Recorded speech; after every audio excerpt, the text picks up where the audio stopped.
Hey everyone, how you going? Ever since I watched this video a couple of times, My Mind Unveiled, I have been seeing this homunculus pop up everywhere. It's just popping up, showing me everywhere. So, we all know how satanic Netflix is getting as the years go by. I thought, check out what they're showing every month. There's just more and more, to me, demonic stuff, witchcraft, magic stuff. And within 2 minutes of this show, they go on about a book of the homunculus. So, this video, what does Jack Parsons, Hubbard, Marjorie Cameron, Oppenheimer, and a few others have to do with what I'm making a video about? Well, just read this bit here. He died in an explosion in his lab, right?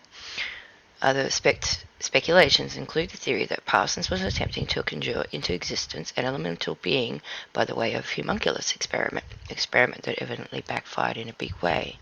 Or maybe he was killed because it did succeed and he was trying to do another one. Here is something else that I've found that I've written down. It was in a book. So Jack Parsons was involved in a demonic ritual to create a programmed life form. Parsons had a sex magic ritual partner at the Auto Temple Lodge named Marjorie Cameron Parsons. While staying with a friend in Hollywood, Marjorie confessed she'd been part of a Babylon working ritual, assisted by Crowley mentored John L. Ron Hubbard. Jack Parsons had impregnated her at the point when the spirit of the Antichrist was bestowed upon him. Cameron Parsons had become with the child of the Antichrist. On the 40-day pilgrimage in the Mojave Desert, the place that is now of Area 51 resides, Parsons summoned forth the Babylon, the Scarlet Woman, who, of the Acropolis, the consort of the beast of Satan. According to Hubbard, during the ritual, she saw Parsons rip a hole in the space-time fabric and something flew in. Also inventor of the new cult religion Scientology, L. Ron Hubbard, former intricate of the Crowley asserted sex-working ritual, Parsons projected their astral body into the dark abyss of Lucifer. 1948 seen the year of Bush Sr. baptized in the name of demonic spirit Magog. The same year Parsons baptized himself in the demon name, I won't even say the name, and it's the Antichrist.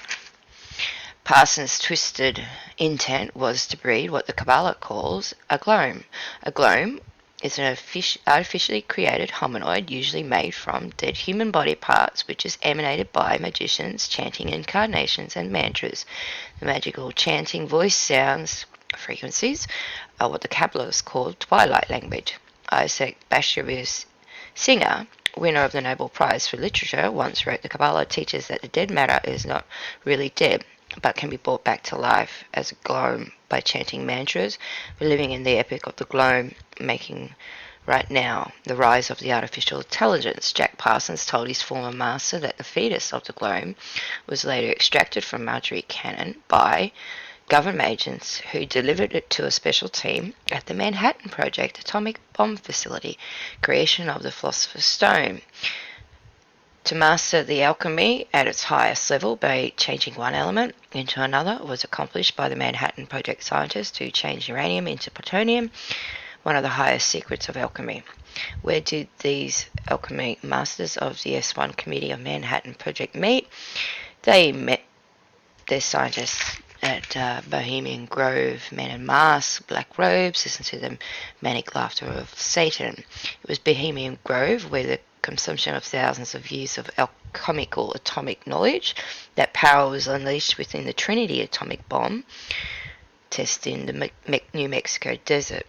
A group of scientists led by Dr. Robert Oppenheimer gathered in remote area of New Mexico at the 33rd parallel, known as the Homula de Betrayal, or The Journey of Death.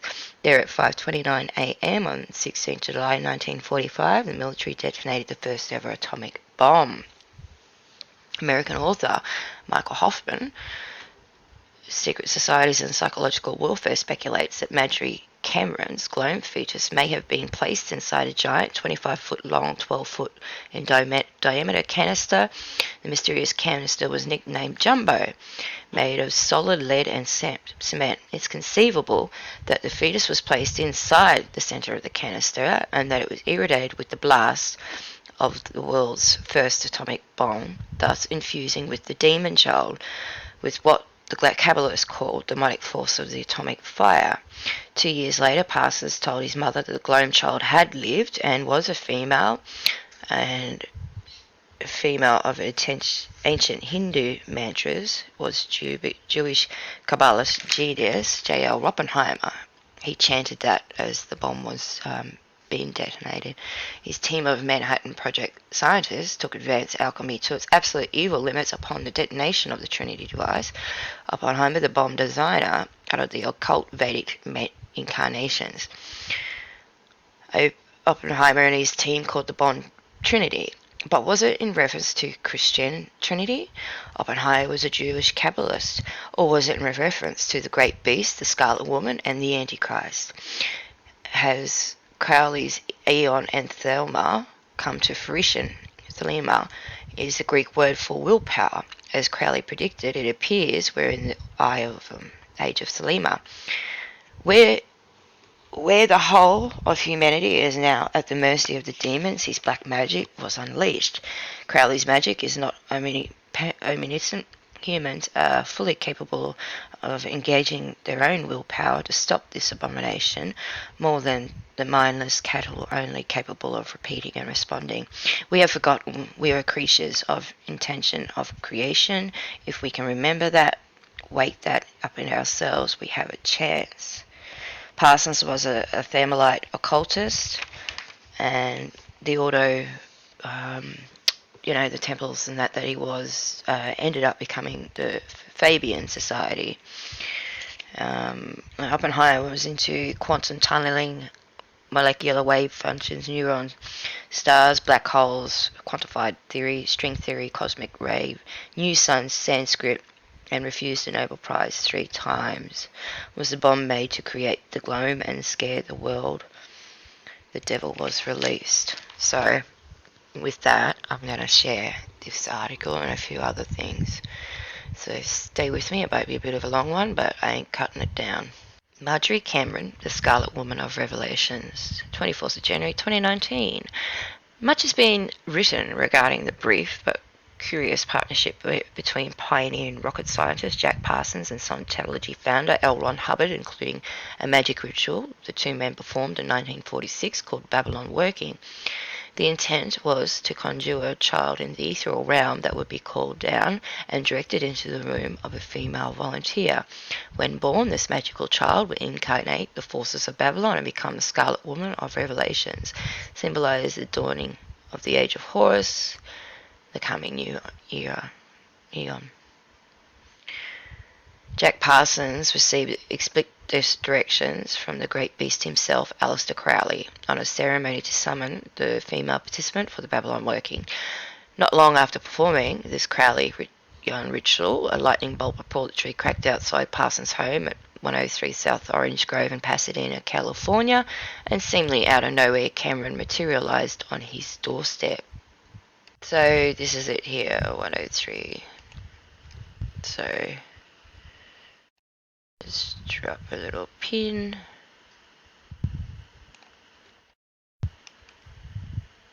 So I don't know if it's still the same place, but it's probably that place there. Not sure.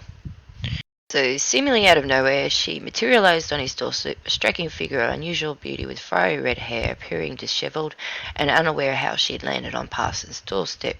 The two soon fell into each other's arms, spending the next couple of weeks in a sack getting to know each other on a more intimate basis. One controversy, Cameron's descriptions of how she and Jack hooked up was disappointingly more prosaic.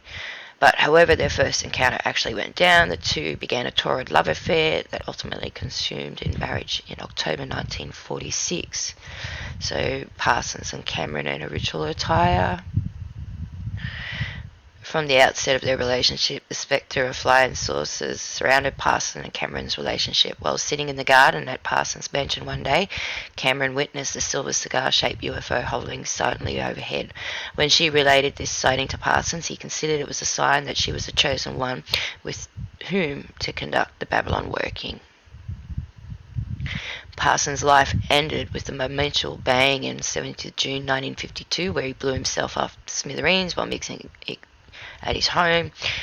They are those who suspect that there was no mere accident, that foul play was involved. Other speculation includes the theory that Parsons was attempting to conjure into existence an elemental being the way of a homunculus experiment, an experiment that evidently backfired in a big way. A Glom. Crowley's protege, Kenneth Grant, suggested that Cameron, during the course of the Babylon working, became possessed by a malevolent ET, and this somehow led to his demise. Flying saucers over the Capitol. Shortly after Jack Parsons' death, a swarm of UFOs repeatedly buzzed the White House, the Capitol, Pentagon. These were sightings apparently confirmed by photographers' radar pilot testimony, putting the nation on alert. When Cameron read about this event in the newspaper, she considered it as cosmic acknowledgement that Parsons passing from the Earth plane to the higher level of consciousness. According to Cameron's friend, artist Alan Milligan, UFO provided Cameron with a trans-dimensional link to Jack Parsons. Or was he and Crowley turned into a homunculus themselves? And, are they still ongoing? Same as Hubbard, are they still doing this, where they turned into the homunculus? In the late 1950s, early 60s, Cameron moved to Pioneer Town, California, just a stone's throw from Giant Rock, befriended George Van Tassel, inspired the Integron. Cameron had plans to build a temple of Thelema there, on her ranch property, that would consist of 5 interconnecting pods and stilts, serving as a beacon to draw in exotic energies, earthly and otherwise, according to a poet friend named Anya. Cameron had her visions out there, and she was going through all the spiritual messaging and even saw saucer sightings. It's just a feeling of energy of these ships and lights followed you out there. That was part of what she was searching for. It had to do with time travel and getting into the other dimension thing. We were so sure it is there, but you don't know how to reach it.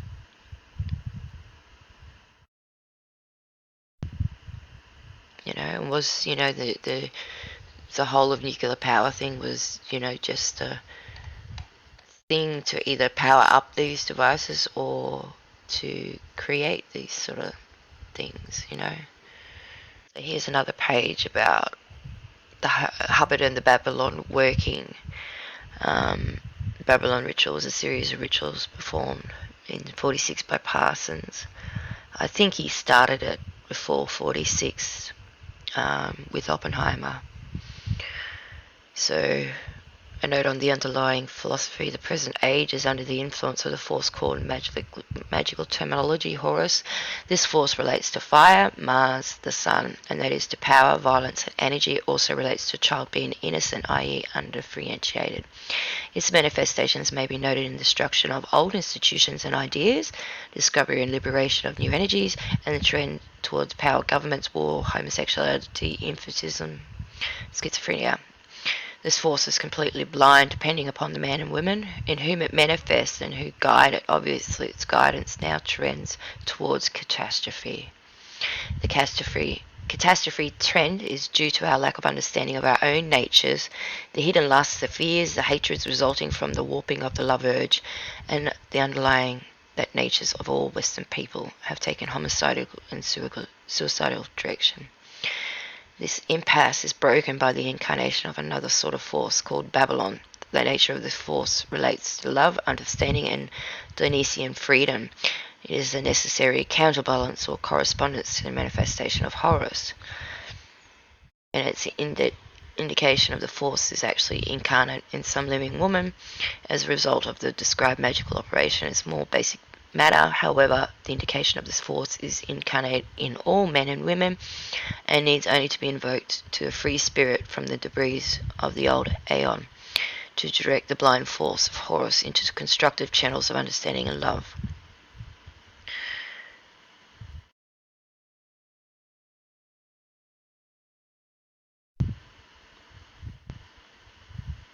So they'd use Enochian magic, which includes sex magic.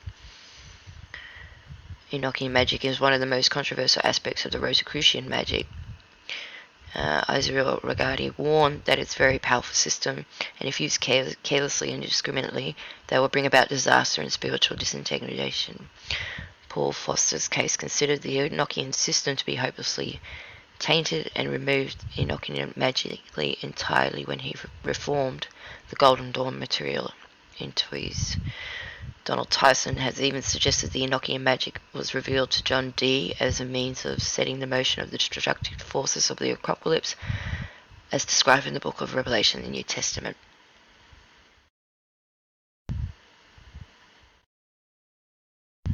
Crowley.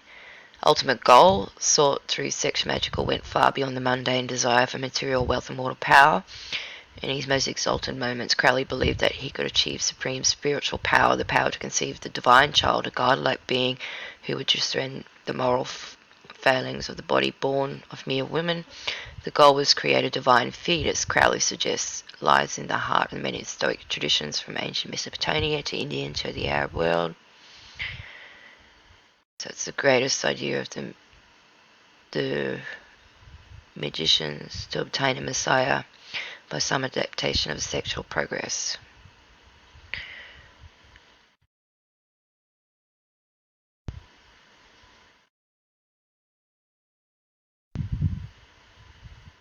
So Crowley indeed suspected Parsons and Hubbard of attempting to create such a magical child or a moon child. In a letter to Carl Germer, Crowley wrote, "Apparently he, Parsons or Hubbard or someone is producing a moon child. I get fairly frantic when I contemplate the idiocy of these goats." Well, he was helping Hubbard. He was guiding him on how to do it. So Crowley died in 47. Some argue that this being manifested in the form of a grey alien being, possibly in Roswell, New Mexico. The Selima is illustrated but heavily coded in the text.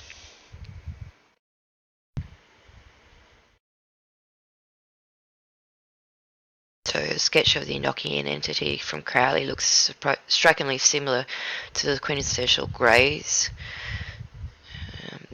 The demons, you know.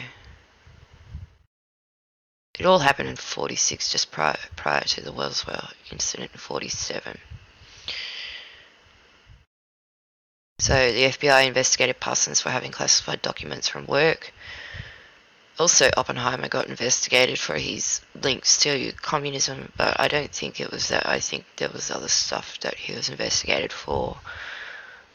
Because back then, not everyone was as bad as it is now. The occult science fiction enthusiasts who started NASA: Aleister Crowley, Jack W. Parsons, L. Ron Hubbard, Arthur C. Clarke, Warner Van Ron, and Walt Disney, which I don't believe is his real name. A New Age trap spiced with Scientology. The occult roots of NASA. This passage takes a look at the extent to which one of the most controversial of all modern new religious movements, naming Scientology, is influenced by Crowley works. It explores the link between Crowley and L. Ron Hubbard, the founder of Scientology. It reveals that Crowley and Hubbard had a common friend, John W. Parsons, the lodge master of the only operating OTO lodge during the Second World War. Although Hubbard and Parsons were only friends for a short time, the links to Crowley gave important information to both the origins of Scientology and the American spirituality during the 1950s. First published on May 9, 1950, Ron Hubbard's pseudoscience book Dianetics had been helping become MK Ultra mind-controlling slaves under the guise of unlocking their full potential. Scientology is the satanic outer space science fiction religion of L. Ron Hubbard's, one of NASA's creations. Note how they stole the cross of Christianity to conceal the pagan roots of their occult.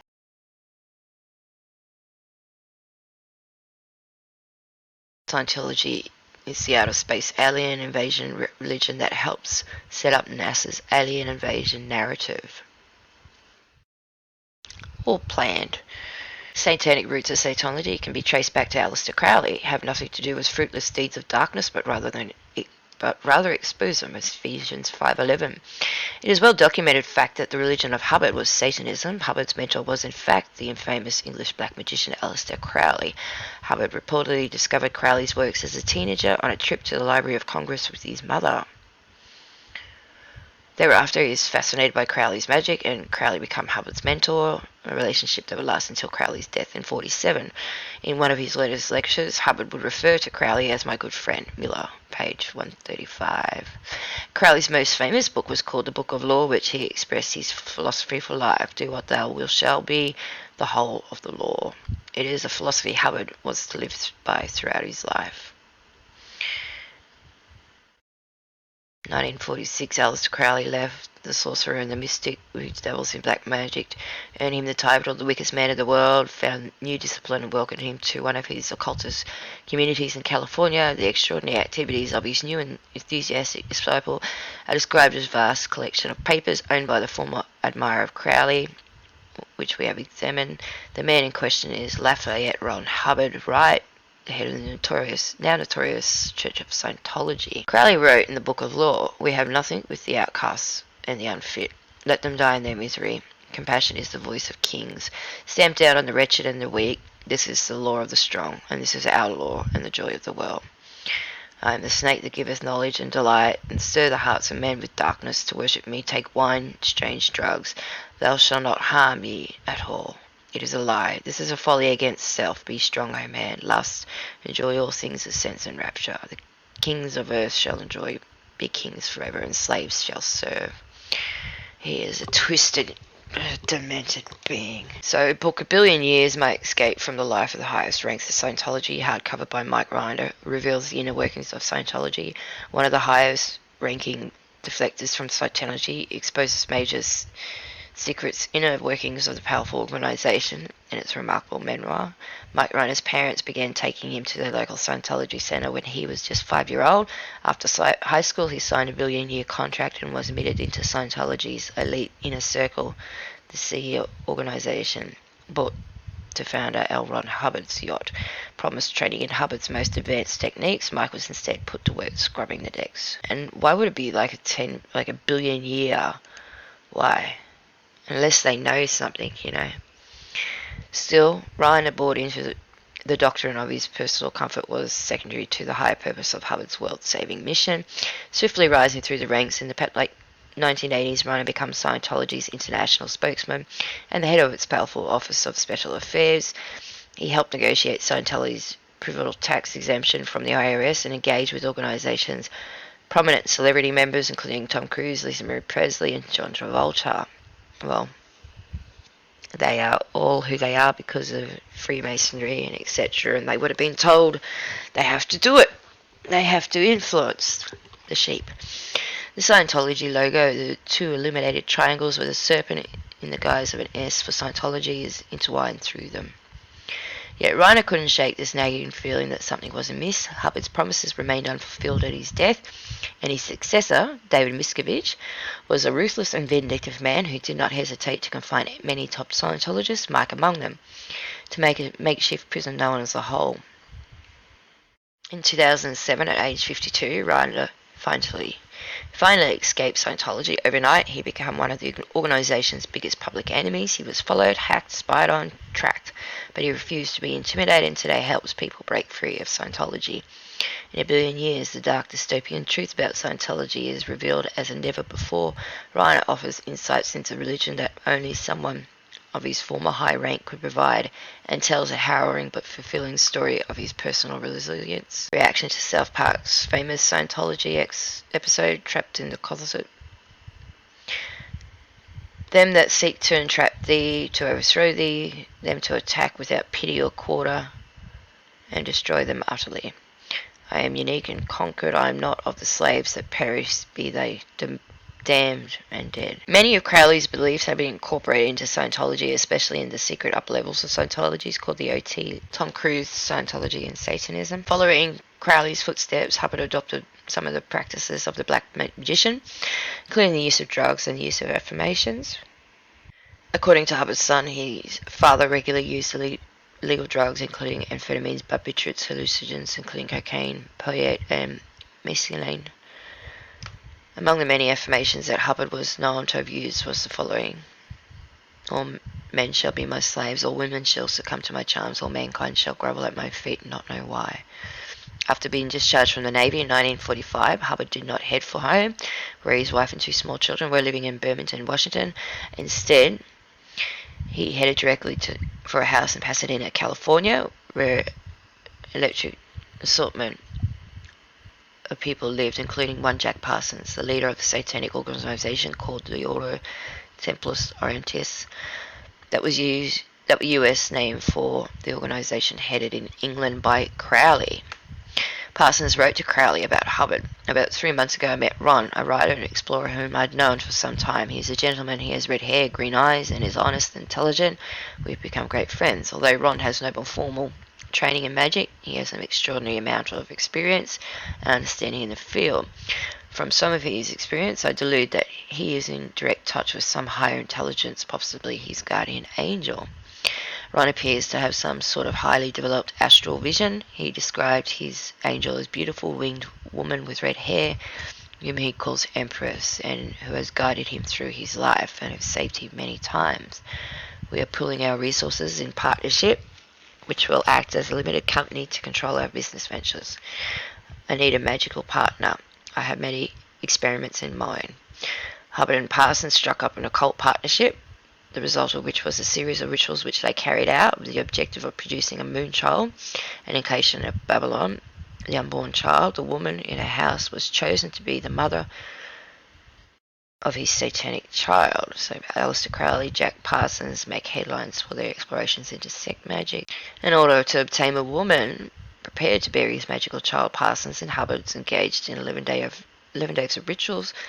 All of this seemed to achieve its desired result. In the end, on January 18th, Parsons found the girl who was prepared to become the mother of Babylon and goes through the required incarnation rituals. During these rituals, which took place on the first 3 days of March in 46, Parsons was a high priest and had sexual intercourse with the girl, while Hubbard, who was present, acted as a scryra or seer or a clairvoyant, described what was supposed to be happening on the astral plane. Parsons wrote to Crowley, I am under command of extreme secrecy. I have had the most devastating experience of my life between February 2nd and March 4th. I believe it was a result of the 9th degree working with the girl. I've been in direct touch with the one who is most holy and beautiful, as mentioned in the Book of the Law. First instructions were received direct through Ron, the seer. I have followed them to the letter. There was a desire for incarnation. I am to act as an instructor, guardian, guide for 9 months. Then it will be loosed upon the world. That's all I can say for now. And everything would have been under scrutiny back then with these two. Everything would have been read and intercepted through the mail. Telegrams would have been read. Phone calls would have been tapped. The outer space fiction of Scientology, with its theologians, acclaimed film television actor Jason Bird speaks out about the cult of Scientology. Jason Bird is an acclaimed film and television actor who was a member of the Church on Scientology for a dozen years before leaving the cult. He began criticizing the cult in 2008. He was interviewed by Mark Wisebeard Bunker in 2008. Scientology is a UFO cult created by science fiction writer L. Ron Hubbard. Hubbard taught that the human mind unconsciously retains harmful memories originating from bad experiences over many lifetimes. The Scientologist pays for courses and sessions which allegedly exorcises the harmful delusions until he or she becomes clear, which allows the Scientologist to gain magical powers. These processes usually takes many years and cost hundreds of thousands of dollars. Once you become clear, you are told to take an operating theory or OT levels. Instead of trying to audit your painful experience, you start auditing the ghost of the dead space aliens who allegedly live inside your body. As an OT, They tell you that 75 million years ago that there was a evil intergalactic warlord named Xenu who captured all these space aliens with the help of the psychiatrists and tax collectors. L. Ron Hubbard, the founder, who was hounded by both for being a quack, flew them to Hawaii and murdered them with nuclear weapons. Xenu then captured their spirits and brainwashed them into believing a false reality. These ghost body Thespians later attached themselves to the bodies of human beings, and these, the high-level Scientologist believes, are the true cause of all our troubles and anxieties. If Scientologist does something that dissatisfies the cult leadership, he or she is sent to ethics force to take courses over again, which cost a ton of money, so you learn to never criticize and or force disconnect from friends, family, members who are labeled super suppressive persons. In other words, Scientologists is taught that any failures on the part of the cult's technology is actually not the fault of the illusory nature of Scientology, but past or present sins or the suspicious of friends of family. Scientology breaks up families, friends, marriages. The cult is completely against psychiatric drugs. So if you have seizures or suffer from any illness, the answer is to take more classes. The church has an intelligence arm called the Office of Special Affairs, which is used to harass, defame critics, as well as various fake cover organisations, Narcon, Religious Freedom Watch, etc. Lastly, L. Ron Hubbard enlisted a policy called Fair Play, where anyone who disagrees with Scientology may be harassed, humiliated, sued, kidnapped, beaten up, and potentially killed. Joe Rogan experienced 908, Leah Remini on the cult of Scientology. And she's spoken up a lot, so why hasn't she been knocked? She's, to me, is sort of like a, controlled opposition. During the mid-1950s, Walt Disney collaborated with NASA rocket designer Doc von Braun to produce 3 science fiction educational films about space, Man in Space and Man in the Moon, and Mars Beyond. NASA and Disney, friendly Freemason fetish in your face since 1958. So you got S, E, and X. It is for the number of man, and his number is 603 score and 6, Revelation 3:18. This shows that Walt Disney was a 33rd degree Freemason. Freemason is a cult and has signature. It has 666 in on it top.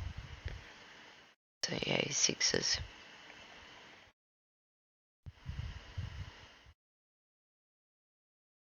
So you got Disney and NASA. Exactly the same. Science fiction enthusiasts who started NASA: Aleister Crowley, Jack W. Parsons, L. Ron Hubbard, Warner von Braun, and Walt Disney. What does an avowed occultist, founder of JPL and NASA, science fiction writer and the founder of the Church of Scientology, and ex-Nazi turned America's foremost rocket scientist, and Walt Disney, founder of the Magic Kingdom, have in common? Oh, you might be surprised the extent of their collaborative efforts in Babylon on behalf of Horus, Mars, and alien life forms. Yes, you might be real surprised. Indeed, this is stranger than fiction. Then again, magic, aliens, space travel, and science have a lot more in common than you might think. Then again, do Americans do all that much thinking? You'll be very much surprised. So Satanist Jack Parsons, born 100 years ago, Jack Parsons seemed devoted to reconciling opposites, bringing the technical and spiritual. He helped create NASA. The Jet Propulsion Laboratory is the world leader in space exploration. JPL scientists have put robots from Mars, sent probes into interstellar space, collected dust from the trails of comets. But what if the real purpose behind his mission was something darker?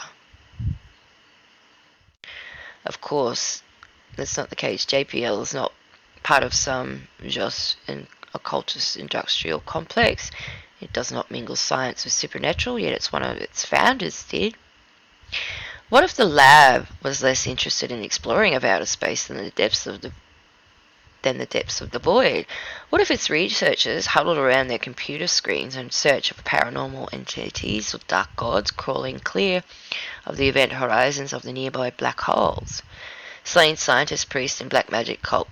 Read one headline after the death of John Whiteside Parsons on 17th June 1952. John W. Parsons Hansen, 30-year-old rocket scientist, killed Tuesday in chemical explosion, was one of the founders of a weird semi-religious cult that flourished here about 10 years ago, read a report. Jack Parsons and colleagues prepared for their second ever rocket engine test in Pasadena in November 36. The rhetoric even got more lavish as the days went by. Often enigma to his friends, actually led two lives. In one, he probed deep into the scientific fields of speed, sound, and stratosphere. In another, he sought the cosmos which man had strived throughout the ages to attain, to weld science and philosophy and religion to a utopian existence, wrote one paper. Soon the newspapers were at fever pitch of talk of sexual perversion, black robes, sacred fire, intellectual necromancy. At the heart of every story was one simple question: who the hell was this guy? It's hard to find as weird and a tragic tale in the annals of science as that of John Whittleside Parsons, born 100 years ago. Parsons seemed devoted to reconciling opposites, smashing together the technical, the spiritual, the white lab coat and the black robe, fact and fiction, science and magic. When he died in a mysterious explosion at his home laboratory, the tabloids weren't the only ones to put a label on him as a mad scientist. So too did the scientific establishment. The story of Parsons was locked in the attic, hidden in the footnotes, swept under the launch pad of the US space program. But Parsons' scientific legacy is impossible to ignore. He forced the United States government to explore a science it previously mocked, and laid the foundation for the rockets that carried man into outer space. He was one of America's greatest space pioneers, and just happened to be one of the greatest occultists. If you were to tell someone you were a rocket scientist during the 1920s and 1930s, they would either laugh at you or back away with a worried expression of their face. No universities taught rocketry courses, and there was no government grants allotted to rocketry research. To the public, rockets were pure science fiction, and in established scientific circles they were even worse, synonymous with the ridiculous, the far-fetched, the lunatic, and a byword for insanity. It was a very fantastical nature of rockets that first drew young Parsons to it. Inspired by the stories in pulp science fiction magazines like Astounding and Amazing, he began building simple gunpowder rockets in his Pasadena backyard and prepared the upscale neighborhood which burned out cardboard tubes and flaming paper. When Parsons realized he needed some theory to bolster his experimentations, he and his friend Ed Foreman clearly strode into the halls of the nearby California Institute of Technology and asked for it. Parsons was lacking any scientific qualifications beyond high school, but his enthusiasm pied with the interest of broad-minded graduate student named Frank Molina. Together the three formed what was despairingly known as the Suicide Squad, a ragtag group of rocketry enthusiasts whose volatile experiments threatened to kill them. At Caltech, Nobel Prize winners rubbed shoulders with one another on a daily basis. Despite this fact, the prejudice against rockets was still strong.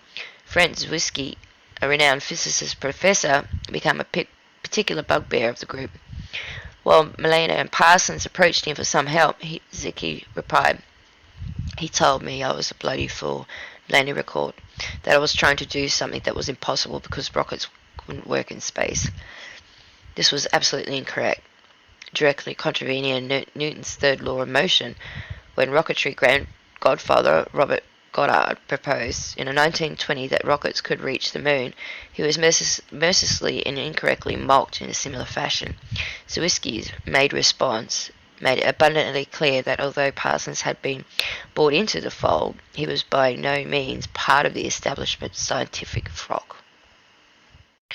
Parsons made this fact even clearer when he started to develop a growing interest in the magic and supernatural. By the 1930s, he'd become frequently nightly meetings at the Ordo Templi Trerentis, an occult society that met in nearby Los Angeles. The OTO, as its name, was created by the English occult Aleister Crowley, a heroin-addicted, sexually adventurous god, profaning master of the dark arts, who the tabloids had christened the wickedest man in the world. Scientist Aleister Crowley, one of the men behind NASA. And doesn't Eminem look a bit like him? I think Eminem just has his facial features. It's, yeah. At these gatherings, Parsons watched as strange rituals were performed, most notably the Gnostic Mass, where weird take on Catholic Mass on black and white stage stood an altar embossed with hieroglyphic patterns, a host of candles, and an upright coffin covered in a gauze curtain of which the group called a Cape Leader would appear. Poetry was read, swords were drawn, breasts were kissed, and lances stroked. It was a highly charged sexual atmosphere. Wine was drunk, and cakes made out of menstrual blood were consumed. It was here that Crowley's philosophy of Thelema was propounded.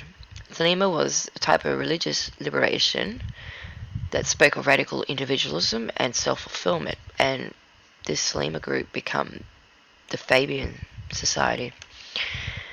Its creed, do what thou will. Parsons was immediately hooked. He became especially intrigued by Crowley's belief that sex could be an intrinsic component of magic rituals, lifting the practitioner into a higher plane of consciousness, what 24-year-old wouldn't be. While some of his Suicide Squad colleagues saw Parsons' inset occultism as kooky, communism was the preferred diversion for most of the Caltech students in the 1930s. According to period stories from school newspapers, the California Tech, it did not prevent them from recognizing his genius at the manufacturing rocket fuels. At the group's testing ground, and Parsons could be heard chanting Crowley's pagan hymn to Pan prior to igniting his rockets, and the scorching flames and the frequent explosions added a suitably internal backdrop to his interest in the supernatural. In 1941, Parsons and the Suicide Squad founded the Aerojet Engineering Corporation to sell their rockets to the military. Scientists who had previously derided Parsons were now queued up to join his boom industry. In 1943, with the need for advanced research into rockets growing exponentially, Parsons co-founded the Jet Propulsion Laboratory to continue the story of his one-time backyard playthings. At the same time as he was reaching his professional peak, he also found himself moving up the ranks of OTO, corresponding with the age Crowley in England, and eventually becoming the group's leader in the West Coast. In 1922, only one person, Jack Parsons, believed that we could send a rocket into space and conjure a demon. By 1952, he had done both, but all he cared about was the Scarlet Woman, who he had both summoned and lost, Marjorie Cameron. I don't think that Scarlet Woman was lost. I think it's still here.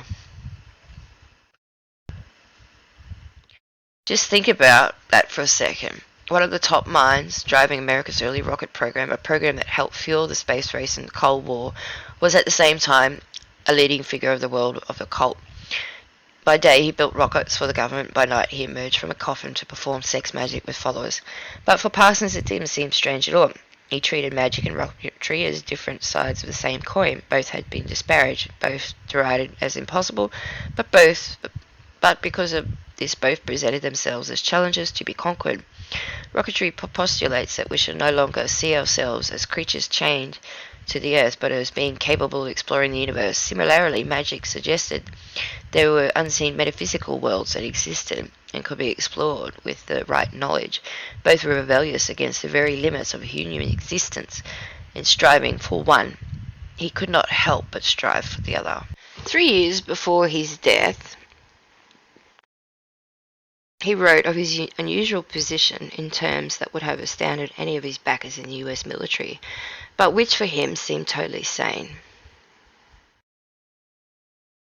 It has seemed to me that if I had the geniuses to found the jet propulsion field in the US and found multi-million-dollar corporation and a world-renowned research laboratory, then I should be also able to apply this genius in the magical field. He wrote a letter to a fellow OTO member.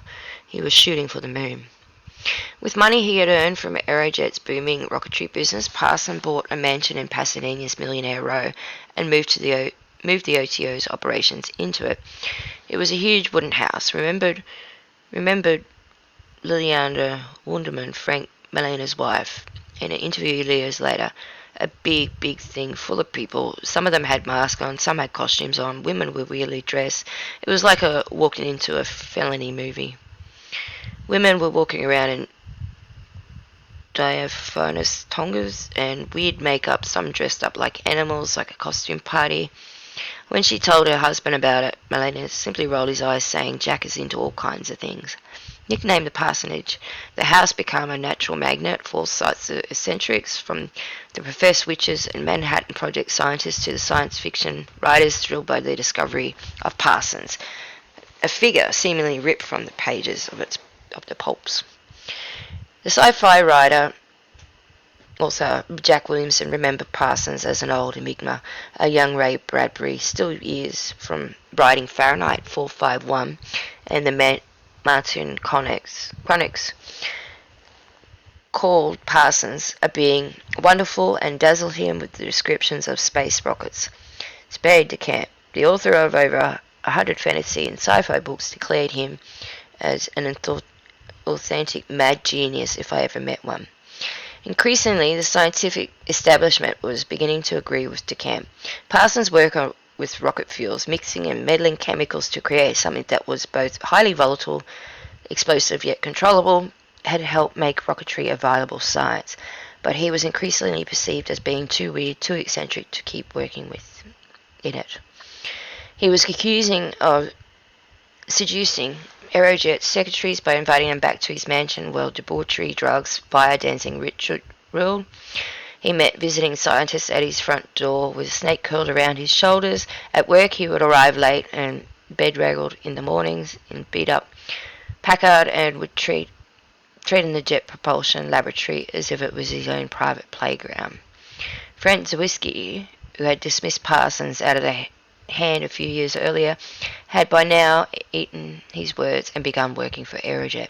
However, he still had huge contempt for the untrained Parsons and his unconventional lifestyle, so he later remembered him as a dangerous man. In an old history by R. Cargill Hall and James H. Wilson, we told him all the time, all these fantasies about the Zoroaster, about voodoo and so on. This is okay, we do that too in our dreams, he said, but keep it for yourself. Don't start pressing this on poor secretaries. He had a whole club there, But Parsons wouldn't slow down. He and Foreman were renowned for holding duels on the rocket testing range, throwing guns at each other's feet and trying not to flinch. When Zwisky insisted that Parsons try a type of rocket fuel that Parsons disapproved of, Parsons discovered where the fuel was being kept and blew up the whole batch in a mammoth explosion, blowing up half the business, according to a furious Zwisky. It was stuff he'd been doing since he and Foreman were youngsters, back when nobody but they took rocketry seriously. Now, however, a lot of people were taking rocketry very seriously indeed. The FBI began investigating him as a possible security risk. In 1943, Parsons was gently squeezed out of a very science he had created. He was offered $20,000 for his shares in Aerojet, and feeling the cold shoulder from the increasing number of scientists involved in rocketry, decided to leave. He was 30-year-old. He threw himself into his magic, not just Crowley's magic, but strange new rituals of his own creation. Ever the scientist, he strived for physical proof of the magic that his magic was working by straining to obtain visitations, phenomena, and manifestations.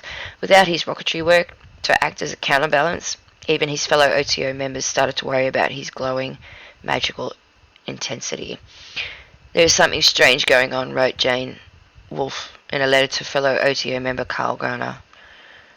Our own Jack is enamoured of witchcraft, the homophobe voodoo. From the start, he always wanted to invoke something, no matter what. I'm inclined to think so, as long as he got a result. His fortunes were not helped by the arrival at his house of a hugely charismatic young science fiction writer named L. Ron Hubbard. Hubbard was a storyteller of exceptional tall tales, which he insisted his audience believe. His fellow sci-fi writers viewed him with suspicion. I recall his eyes, the weary light blue eyes that I somehow associate with the gunmen of the Old West, watching me sharply as he talked, as if to see how much I believed, recalled Jack Williamson. Not much, but Parsons, who was always more than willing to believe, fell under his spell.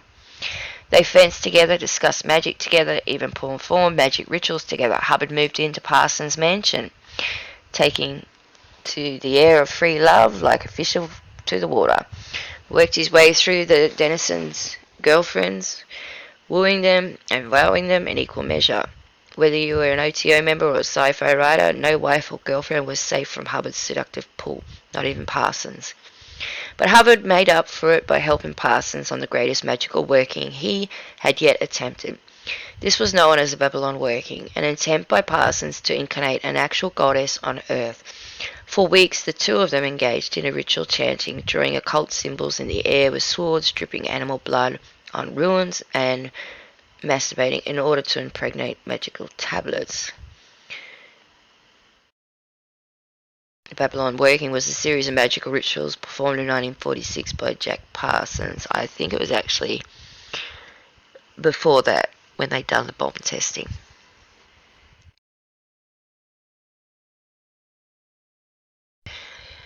When news got to Crowley in England, he was appalled. On 22nd of May 46, he wrote a telegram to one of the OTO's other members. Suspect Ron's playing confidence trick. Jack Parsons, weak fool, obvious victim, prowling swindlers.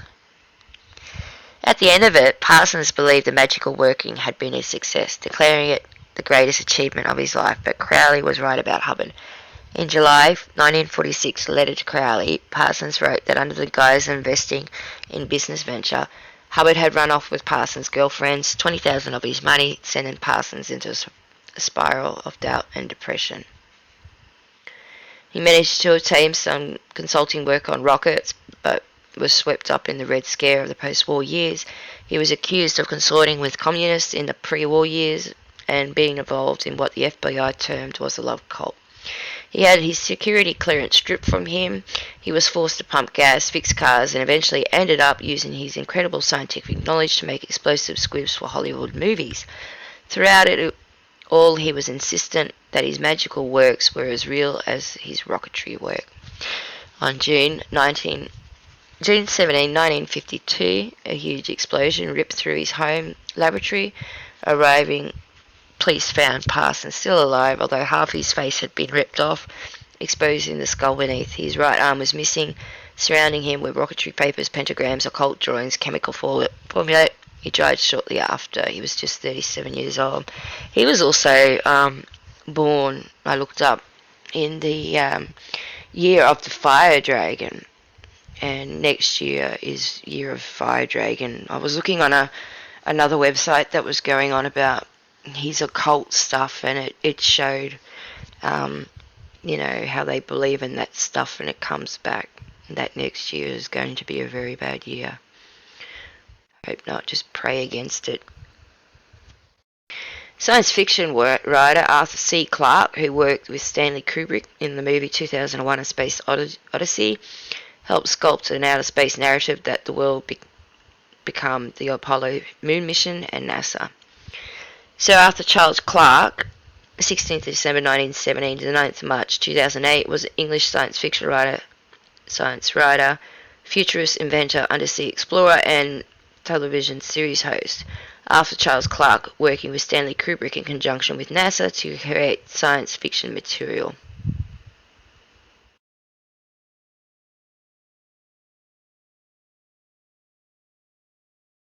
He co-wrote the screenplay for the 1968 film 2001: A Space Odyssey, widely regarded as one of the most influential films of all time. Clarke was a science fiction writer, an avid popularizer of space travel, and a futurist of distinguished ability. He wrote many books and many essays for popular magazines. In 1961, he received the Kallinger Prize. That guy has the Kallinger Plan, which is pretty much like communism. A UNESCO award for popularizing science. Clarke's science and science fiction writings earned him the moniker Prophet of the Space Age. His science fiction writings in particular earned him a number of Hugo and Nebula awards, which along with large readership made him one of the towering figures of the genre. For many years, Clarke, Robert Heinlein, and Isaac Asimov were known as the big three of science fiction. To my knowledge, the full text of the letter was first published on the internet in 2012 by the fine site Letters of Note, although an expert was already present in Tashkin's 2008 book The Stanley Kubrick Archives, and was published the same year in the Daily Telegraph's website. Here it is. 31st March 1964. Dear Mr. Clarke, very interesting coincidence that our mutual friend Cars mentioned you in a conversation we were having about a quasar telescope. I've been a great admirer of your books for quite a time. Always want to discuss with you the possibility of doing a proverbial really good science fiction movie.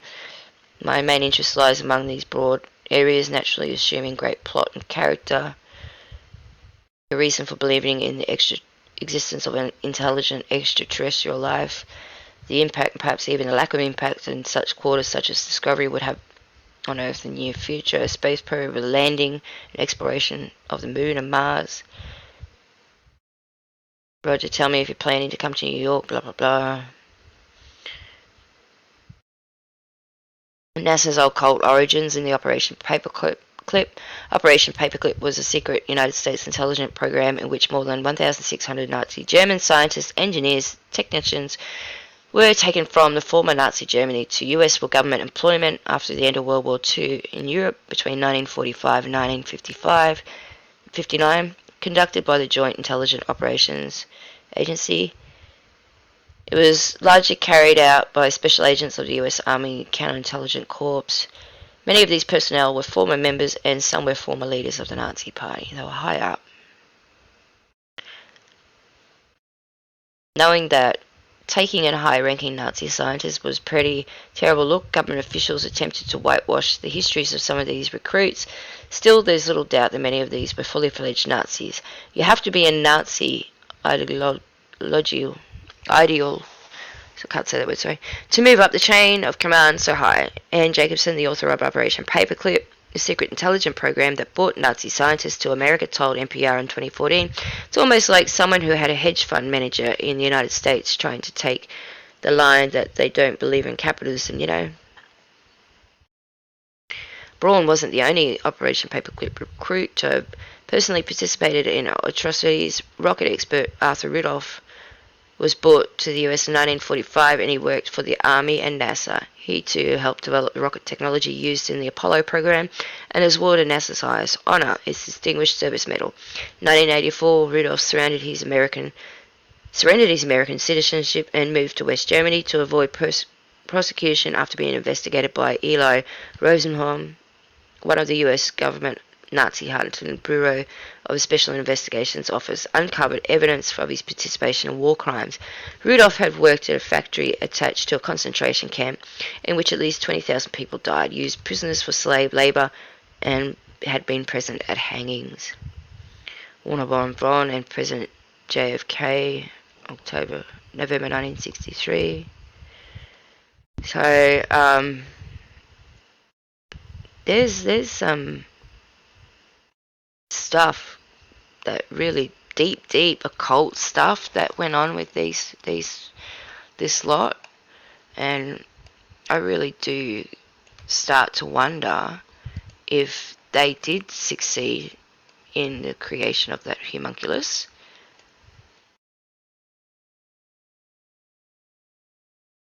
And maybe, you know, Crowley was turned into one, and all these guys, Parsons, everyone was turned into a Glom, a homunculus afterwards.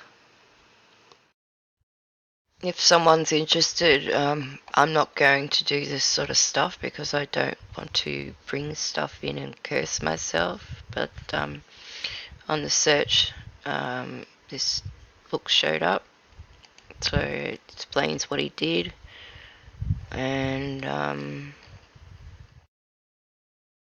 yeah, I'm not going to sort of. It goes on about being in the Mojave Desert. That's where Area 51 is now. He created a, you know, they've created a homunculus. They certainly have, and they've used the,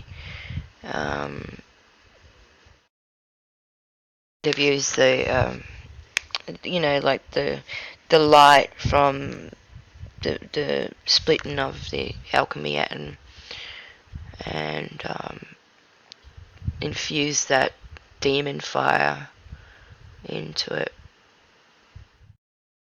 See, in 46.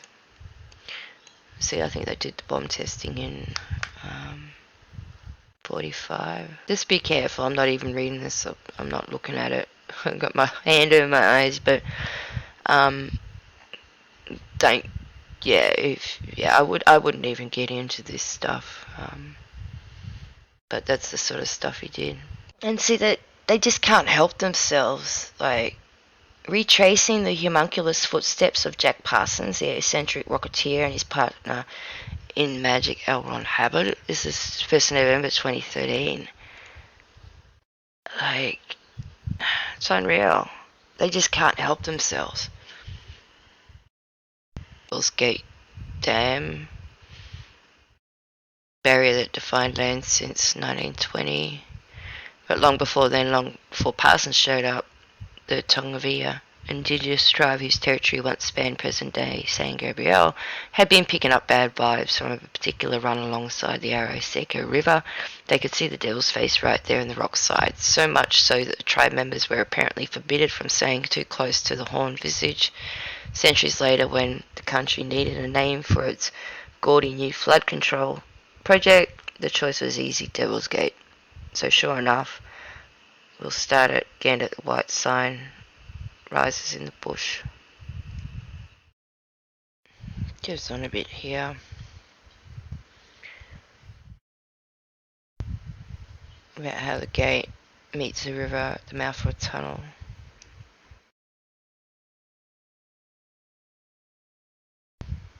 So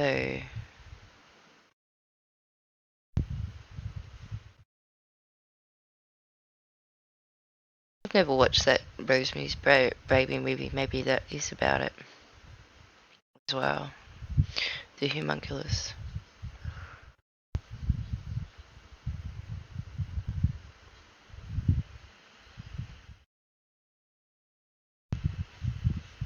Not an odd thing to write about the amount of mud that's built up beyond the dam, and how the LA Times reported it take as little as 40 minutes under worst case scenario for torrential rains to send enough mud, rock and water hurling over the gates to flood all of South Pasadena, northeast LA. Sorry, I don't think this is in the Mojave Desert, it's California. I might have got it wrong, sorry. They might have been doing rituals at this dam.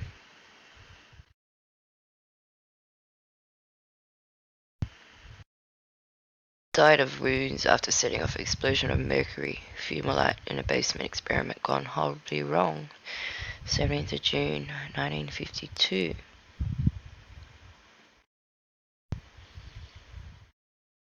So why was the homunculus mentioned after?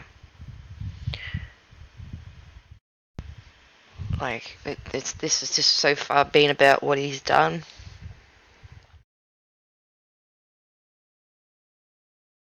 I remember reading somewhere else that Crowley blew up his mansion in England over some sort of, ritual he was doing, but I didn't know he performed this same ritual in 1918 on Ephesus Island on the Hudson River in New York, on Long Island's. He spent that summer on Long Island's Montauk Point.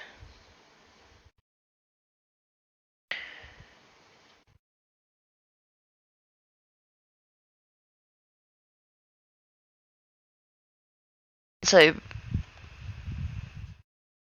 Parsons died. A few hours later, his mum committed suicide. That's just strange. I haven't heard that one. They were both buried in closed coffins, fueling conspiratorial speculation that neither was dead. Journalist Michael Hoffman II said that Parsons was trying to conjure a homunculus when the lab explosion took place. A homunculus is an ethereal being that the master alchemist grows in a jar.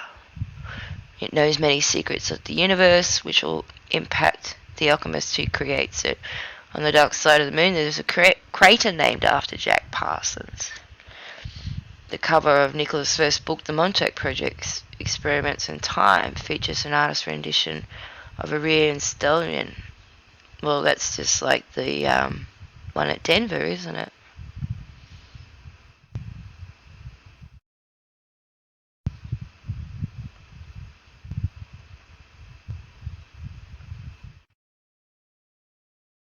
Yeah, Denver.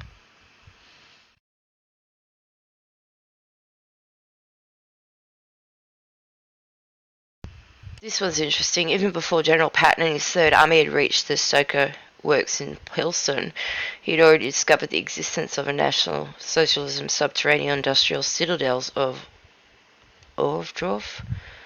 Colonel Robert S. Allen, whose Patton's intelligence office described a miniature Angkor. The central installation was between 2 and 3 stories in volume and built massively reinforced concrete. 12 corridors extended from the centre for several miles, like the spokes of a wheel. The Army Signals Corps estimated the cost of the building, just the telephone exchange that served the Ohrdruf installation, built in the late 1944 at $10 million. These construction projects required 257,000 cubic metres of steel reinforced concrete, 213,000 cubic metres of tunnels today, about 97,000 cubic metres of tunnel unknown, which means that if we assume the construction was close to completion, over half the underground galleys and chambers have yet to be discovered. 58 kilometres of roads with 6 bridges and 100 kilometres of pipeline. For the Reefs project alone, more concrete was used than earmarked in 1944 for the whole population for the construction of air raid shelters and Albert Speer memoirs.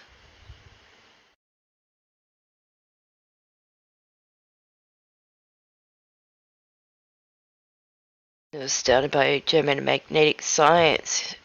He babbles on about its plastic metallized on one side with iron oxide. In Germany, they supplanted phonograph records. A day's radio program can be magnetized onto one reel. You can demagnetize it, wipe it off, and put a new program on at any time. No needle. So absolutely no noise, no record wear. An hour long reel costs 50 cents.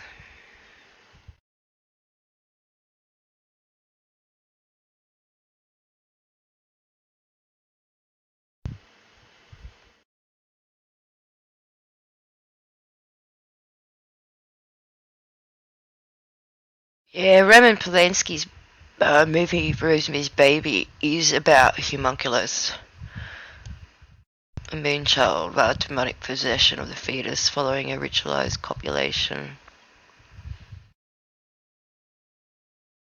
Gone to great lengths to create a moonchild in the 40s in the Babylon, working with L. Ron Hubbard as his scribe. Numerous abortions were involved in the process. Indeed, Rosemary's Baby could legitimately be viewed as a graphically symbolical enactment of a homunculus ritual on a celluloid. Carter quotes Crowley's successor Kenneth Grant, who wrote, "The Babylon working began just prior to the wave of unexplained aerial phenomena now recorded as globe firing saucer flap. Parsons opened a door and something flew in. Carter also just suggested it might have been the atomic bomb that opened his door between dimensions." He further illustrates the importance of the year 1947, which ended the first stage of the Babylon working as Parsons and Hubbard parted ways amid a cloud of turmoil. 1947 was the year the Dead Sea Scrolls were discovered. In the very same year, Israel became a nation-state, the transistor was invented, and the sound barrier was broken. Lastly but not least, the modern age of UFOs flew into view with Kenneth Arnold's sightings, followed not long after the alleged saucer crash in Roswell, New Mexico in 1947. It was also the year the great beast Aleister Crowley died. Yeah. So he continued on the Enochian. Ron Hubbard Jr. from the 1983 edition of Penthouse Ritual Abortions. L. Ron Hubbard Jr. is a survivor. His appearance on Earth May 7, 1934 was a result of a failed abortion rituals by his father and Ron after only 6.5 months in the womb, and 2.2 pounds entered the world. His mother, Margaret Polly Grimm, was to have one more child, Catherine May, before her husband ditched her in 1946 to enter into a bigamous marriage with Sarah Northrop. A half-sister, Alex Valerie, survived that union. Soon after that, the founder of Scientology married Mary Sue Whipp, the current Mrs. L. Ron Hubbard Sr., who, at the writing, served 4 years in a federal prison for stealing government documents. There were 4 children: Diana Quinton, who died under mysterious circumstances in 1976, Arthur, who's been missing for several years, and Suzette. Ron Jr. says he remembers much of his childhood. He claims to recall at 6 years a vivid scene of his father performing an abortion. ritual on his mother with the coat hanger. He remembers that when he was 10-year-old, his father, in an attempt to get his son to tune in with his black magic worship, laced the young Hubbard's bubblegum with phenobarbital. The drugs were an important part of Ron Jr.'s growing up, as his father believed it was the best way to get closer to Satan, the Antichrist of black magic. Hard drinking, drug user, same as Crowley. Did he write the book of Dianetics off the top of his head? Did he do any research? No. No research at all. When he answered that question over the years, his answer has changed accordingly to which biography he was writing. Sometimes he used to write a new biography every week. He usually said that he had put up 30 years of research into the book, but no, he did not.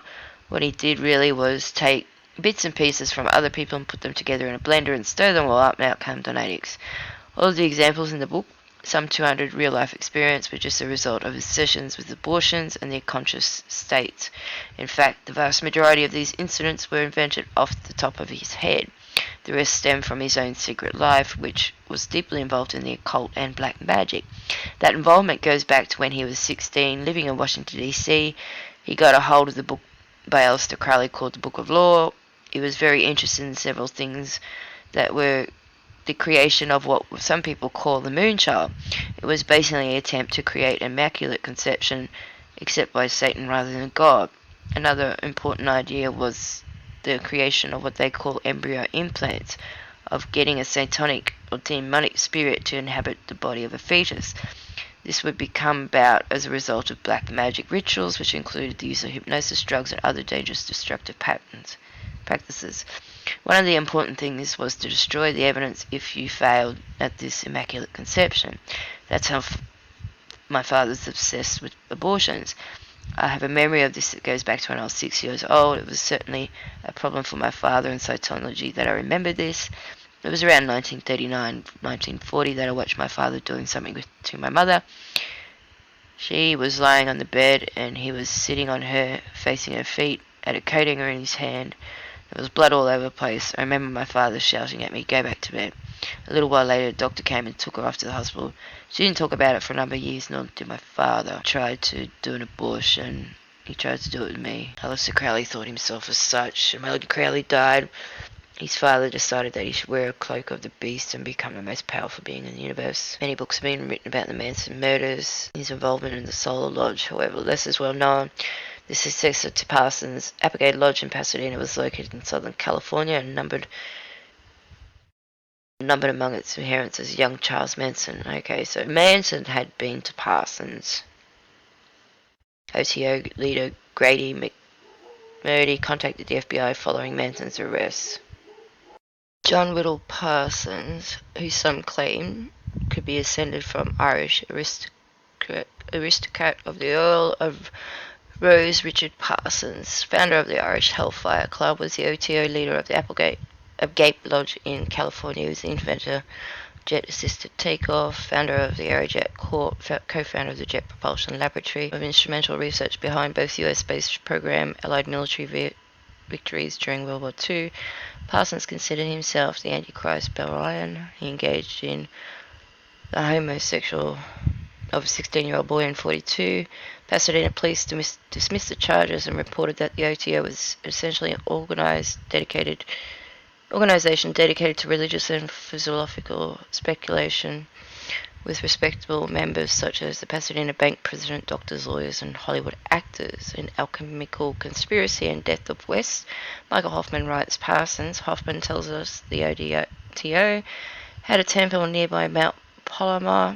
The local Indians regarded the mountain as holy. Hoffman says the OTO believed that Palomar was the sexual chakra of the earth. Parsons commuted regularly between there and Pasadena, Mount Palomar Observatory in 1949. Smith probably consecrated his temple on the Palomar soon after his move to California in 1930, before the observatory was planned. Performed sex rituals through a 200-inch telescope. He also noted some of the old OTO ritual sites in California cropped up on the hillside, strangler case as disposable sites for some bodies. Palomar lies just minutes north of the 33rd parallel. It's significant because 33 is an important number in Masonic symbolism. It's also the number of the highest grade of Scottish Rite. It's also the number of years. Christ walked on the earth. Hoffman mentions 33 bones in the human spinal cord. This brings to mind the Kundalini Yoga. Crowley's OTO was quasi-Masonic order. The higher grades show Stoic Hindu influences.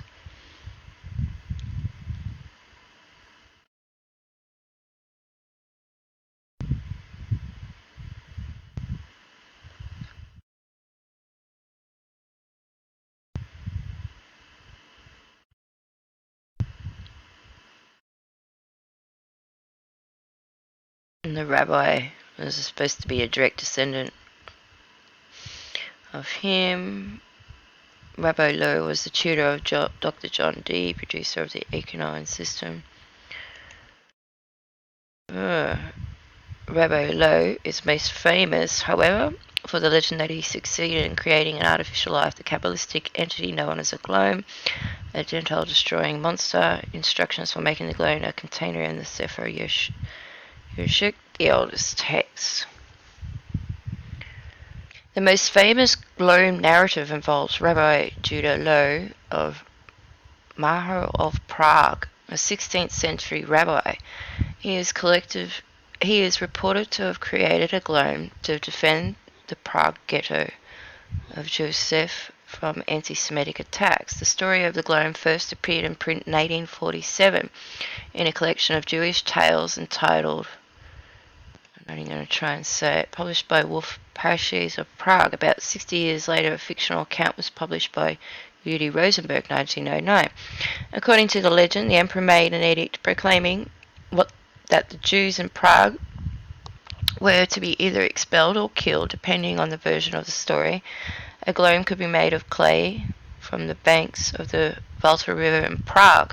Following the prescribed rituals, the rabbi built the Glom and made him come to life by reciting special incarnations in Hebrew. The rabbi's intention was to have the Glom protect the Jewish community from harm. As Rabbi Lowe's Glom grew bigger, he almost became more violent and started killing the Gentiles, non-Jews, and spreading fear. Some versions also add that the Glom turns on his creator and attacks either his creator alone or the creator and the Jews as well.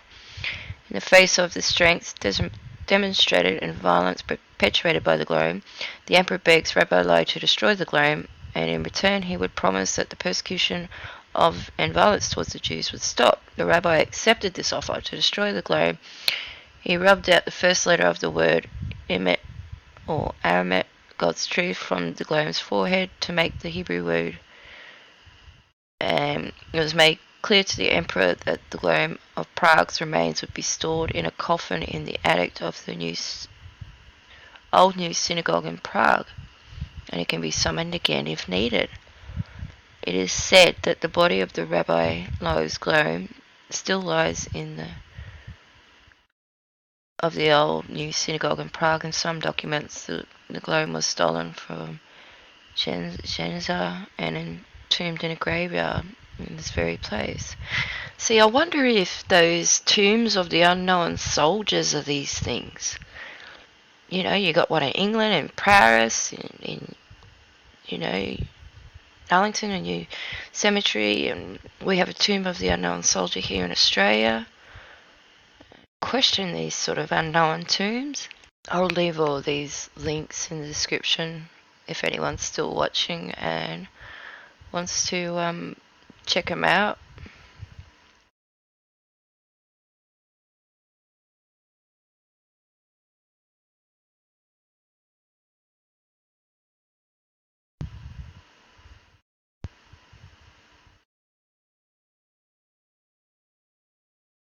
In the 12th and 13th century.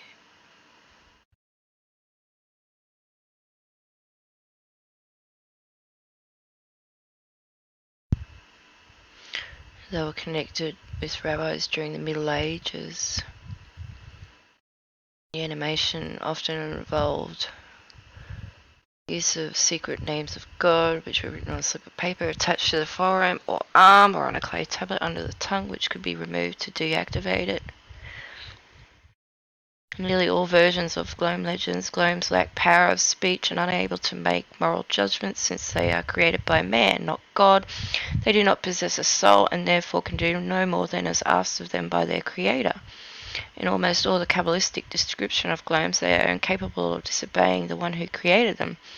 The theme of hubris is common on most Glom tales, as with the tale of Rabbi Elias, who created a Glom that grew so large that the rabbi was unable to reach its forehead to erase the letter to deactivate it. The rabbi then commanded the Glom to remove his boots, thinking that he would be able to erase the letter, which worked exactly as planned. Unfortunately, once the Glom was deactivated, it returned to clay, fell upon the poor rabbi, crushing him.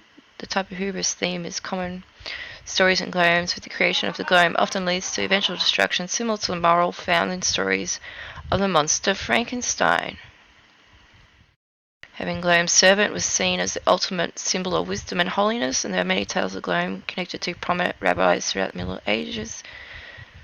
16th century Rabbi Elijah of Shalem is the first person credited with creating of a Glom using Shem, or paper with the name of God written upon it. Similar to the Frankenstein tale, Elijah's Glom grew to be a monster. Fearing the destruction of the worlds at the hand of the Glom, the rabbi removed it and he returned to dusk. The Glom of Prague. I just looked at that one.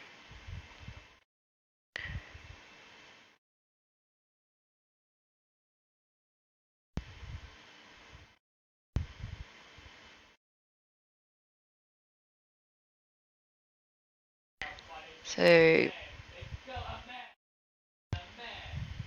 there are a few novels written about him.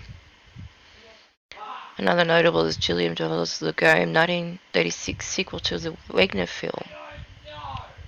So it's a 1920 three-part German silent horror film, leading example of German expressman Paul Wagner co-directed the film, based on Gustav 1915 novel, a tarantula creature being of Jewish folklore created from clay.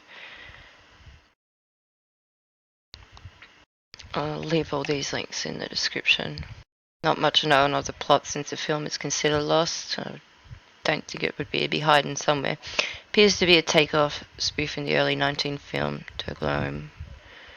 Wagner plays an actor who, upon discovering his fear, his performance generates, which he assumes is the role of Glom in film, decides to wear the costume to a party to attend in order to make an impression on a dancer. Not much is known about the plot. Not only is the film considered lost, it doesn't seem to have generated much notice upon its original release.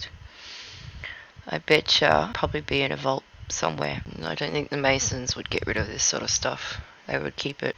So this is the Glom from... I'm going to play it all because I don't need any troubles. But, yeah, so, you know, they're looking for the proper alignment of all the planets, you know, your solstice and all that kind of stuff, which is supposed to be part of the ritual in doing it. In the Mind Unveiled video, it explains all this, and apparently this is what the Voynich manuscript was all about, is telling you of all these things, how it's supposed to be done. So it is, yeah. So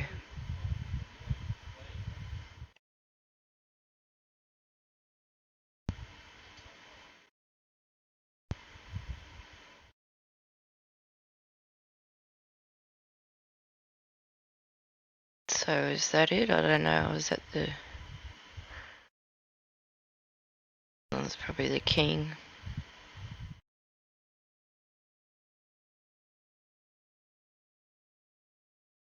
No, he's putting the order out. Look how big that door is there. Wow. Massive. Unreal. It's huge. So this is the one that was created. First appearance on the street. Comes in to terrorize.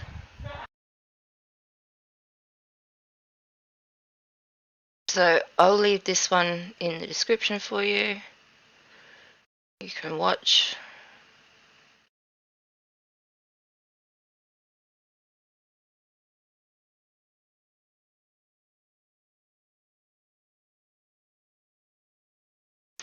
Okay, another one I found is X-Files, Kaddish, 15th episode of the 4th season, aired on Fox Network February 16th, 1997, episode Monster of the Week, story, a standalone plot, unconnected to the series' mythology, an overreaching history. The episode received a Nielsen household rating of 10.3, viewed by 16.56 million, blah blah blah. Received moderately positive reviews. The show centers on Mulder and Scully, who work on the case linked to paranormal called X-Files. In the episode, Isaac Laura, a Jewish man, is killed by a group of teenagers working for a racist shop owner. One of the assailants, however, is soon strangled to death, and the fingerprints on his neck are Isaac's. Despite other factors, Mulder becomes convinced that Glom is attempting to avenge Isaac's murderer.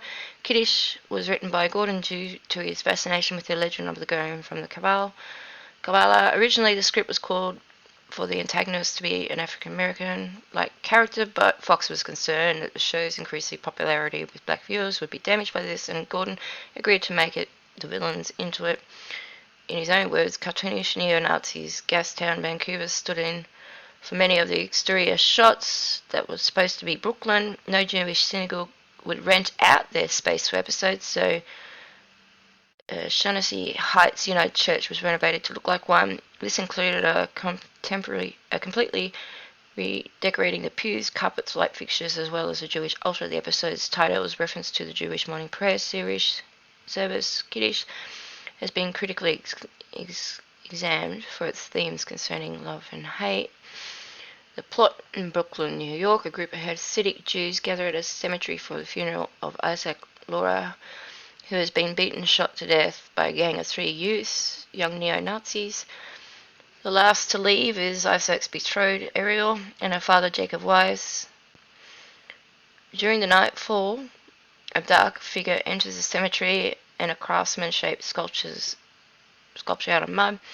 One of Isaac's assailants is found strangled with the dead man's fingerprints on his body. Fox, Mulder, Dana Scully, a call to investigate. Scully suggests that the murder was an act of retribution, argues that the evidence was staged to look like revenge from beyond the grave. When the agents visit Ariel and Jacob, their request for the exhumation of Isaac's body angers the old man. Mulder and Scully then interview Kurt Vonnegut, the racist owner of a coffee shop across the street from the market where Isaac worked. Mulder tells him that the other 2 boys who work for Vonnegut are in danger. Sully mentions that there's a rumor spreading that Isaac has risen from the grave to avenge his death. The 2 boys eavesdropping on the conversation are terrified at this prospect. That night, the boys dig up Isaac's grave and find his body intact. While retrieving tools from the car, one of the boys is brutally murdered. The next morning, Mulder and Scully find a book on Jewish mysticism buried with Isaac's body. It mysteriously bursts into flames. The book is in Jacob's name. The agents search for Jacob, finding him in a synagogue with the hanged body of the last remaining boy. Although Jacob admits to both murders, Mulder believes that a Glom, a creature of Jewish mysticism, is the true murderer. Later, Vonnegut is found murdered, and Mulder and Scully watch the shop's surveillance tape. They discover that a Glom has features similar to Isaac. Mulder announces that because Ariel and Isaac were not officially wed in a Jewish synagogue, Ariel created the Glom out of love to serve as a surrogate for her late husband. The 2 agents arrive at the synagogue to find Ariel and the creature exchanging wedding vows after an intense fight in which Jacob and Mulder are both wounded. Ariel declares her love for Isaac and returns the creature to dust. Writing: Kaddish was written by popular producer Howard Gordon, dedicated to the memory of Lillian Katz. Gordon was inspired to write the episode based on his heritage. He noted, "I was always compelled by the Glom mythology. We have never dealt with the horrors of..." The idea to create a story centering on a Glom, however, had been proposed several times before by probably every Jewish writer who has passed through, according to Gordon. However, Gordon's unique take on the story, complete with an emotional basis, began to develop after he attended a wedding of 2 friends. During the ceremony, the officiating rabbi, who was a survivor of used the real a Jewish relic The communal ring was eventually featured in the episode. The ring inspired Gordon to pen Romeo and Juliet-like story that revolved around the power of love and powerful desire to bring back loved ones from the dead. As such, the episode's title is a reference to the Jewish morning prayer service. Gordon's original version for the script called for both the protagonist and the antagonist to be African Americans and the main protagonist to be Louis Franco-like character. Gordon later rewrote the script because he realized black, very subtle and difficult subject, not what I needed in my dramatic structure.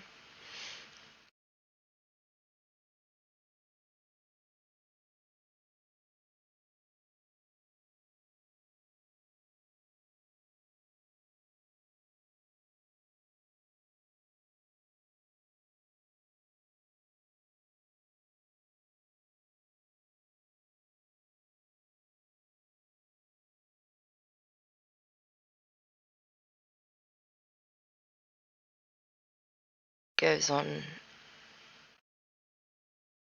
Gordon said that love is a central concept of the episode, although the myth of the Golem, the creature, is soulless. Gordon takes some liberties with the legend.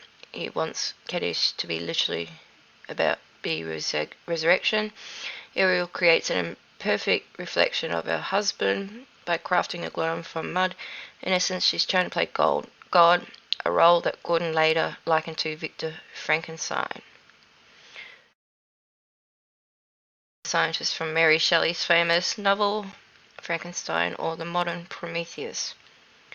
However, Ariel and Frankenstein's differ in the fact that Ariel's flaw was related to her loving Isaac too much and not being able to let go because of the cruelty and injustice of what she suffered in the manor. Ariel's motivation for creating the Glom are slightly more romantically skewed.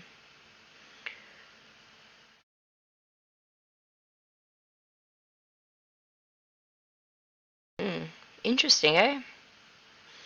So it's been out there a lot, but I never sort of paid much attention to it.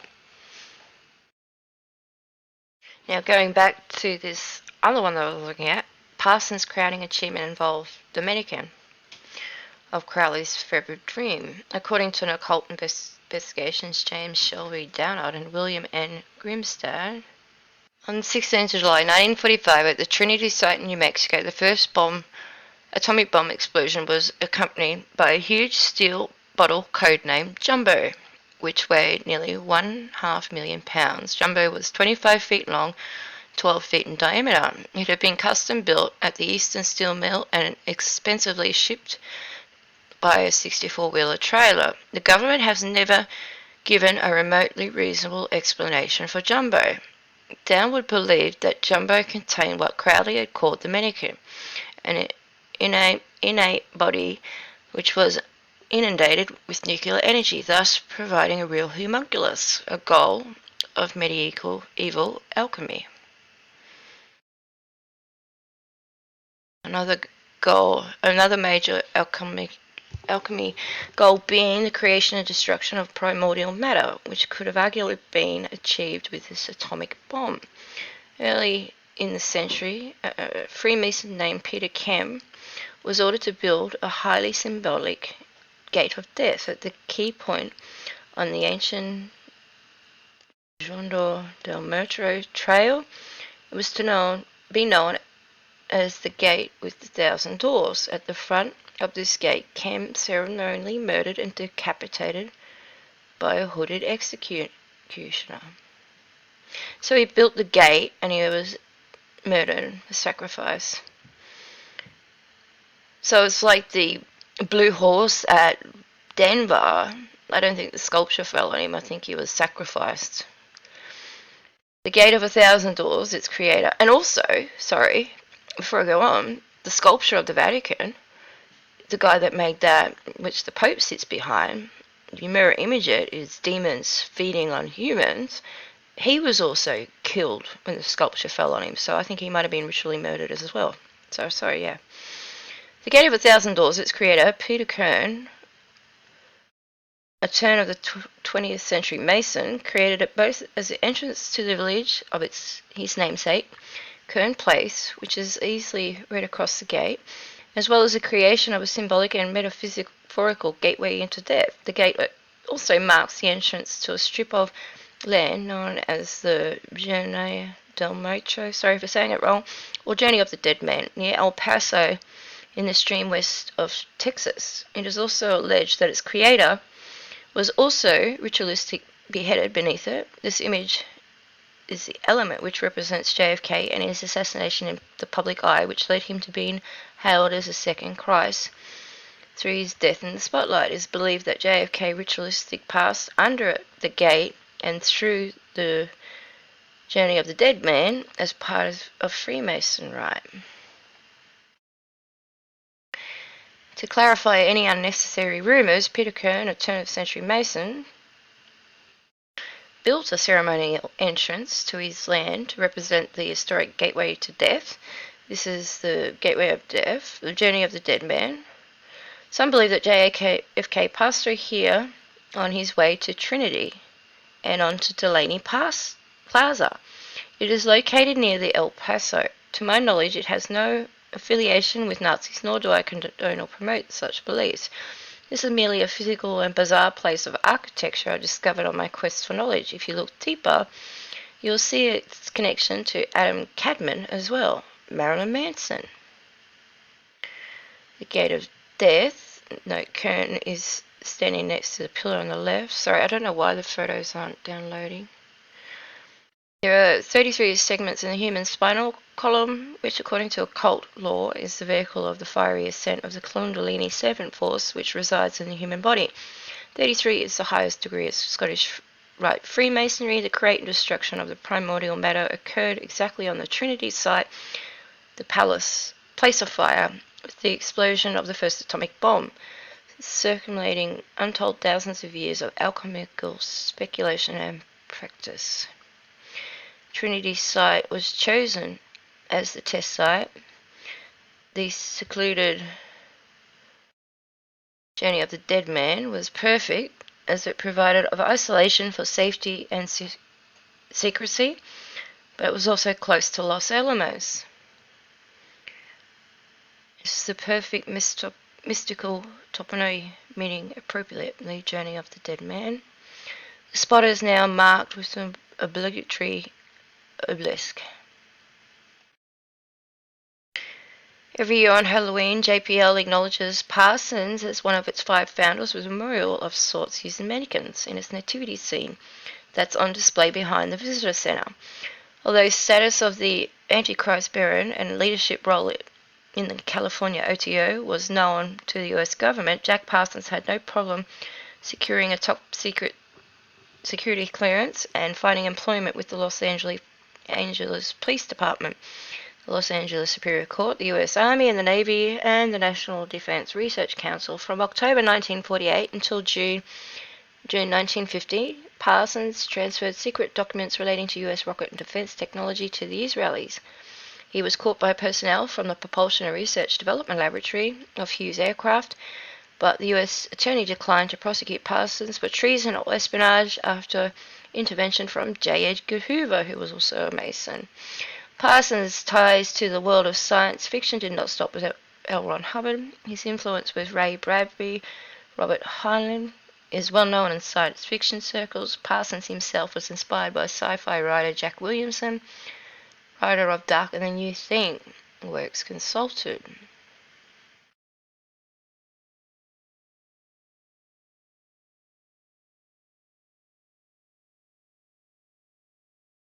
I don't know if that's a connection with Miss Kern, but this gate reminded me one that IMI posted.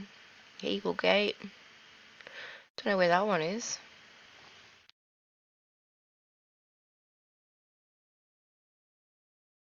To hell. One would stunter.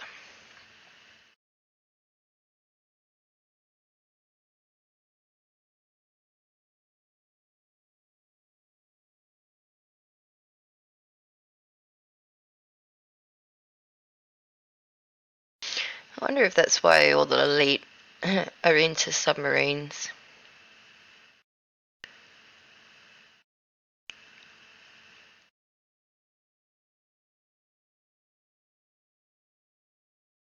So Disney's, one of the movies I watched as a child, Fantasia, with Mickey Mouse as apprentice. According to the story, the apprentice brings life to a broomstick and charges it with the chore of fetching water for his bath. Then, like Mario's wife, the broomstick runs amok. The apprentice uses an axe to split the broomstick in two, but then two broomsticks continue his bidding. At last, the apprentice cries out for assistance, and the sorcerer himself, like a Mahal, restores the peace. As an aside, a live-action version of the tale is under development with the flesh and blood sorcerer. Sin, which is Disney backwards. So that's probably Disney's real name.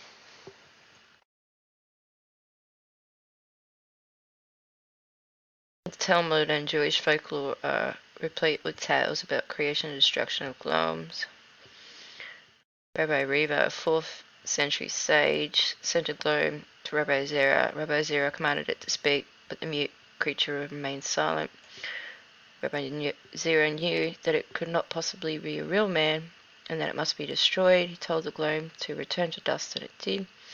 The prophet Jeremiah became a student of the Sefer Yetzir, so that he too could create a Glom. Once created, the Glom tried to take his own life, telling Jeremiah that people would see him as a god for having created life. Fearful, Jeremiah was told by the Glom to pronounce the letters used to create him backwards. Upon doing so, the Glom turned to dust.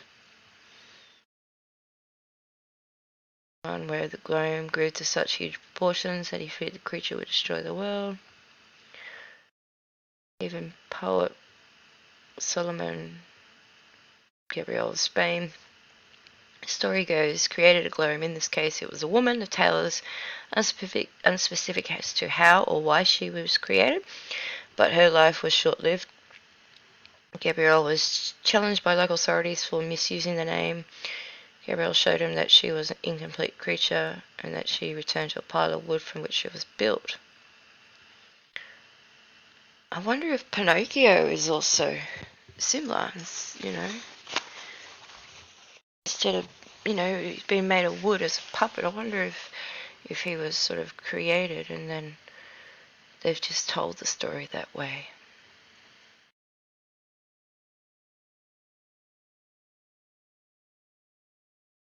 While there are many other tales available, we would be remiss in not mentioning the homunculus, rumoured to have been created by Moses called the Ramban, the 12th century physician and philosopher. The term homunculus, or little man, may have its roots in alchemy. Alchemy is a mixture of various disciplines and practices that include chemistry, physics, medicine, semantics, astrology, mysticism, and metallurgy. While it has its roots in ancient Egypt, medieval alchemists were often focused on the transmutation of base metals into silver or gold. Some contemporary practitioners believe that it was more a metaphor for the purification of the human spirit than an actual belief in impacting, for example, lead on a nuclear level, a process that requires massive pieces of equipment and tremendous financial resources. The Rembrandt's creation is much more aligned with the creature of Molly Wollstonecraft's work, allegedly following instructions in the Sefer Yetzirah, entered a pact with his assistant.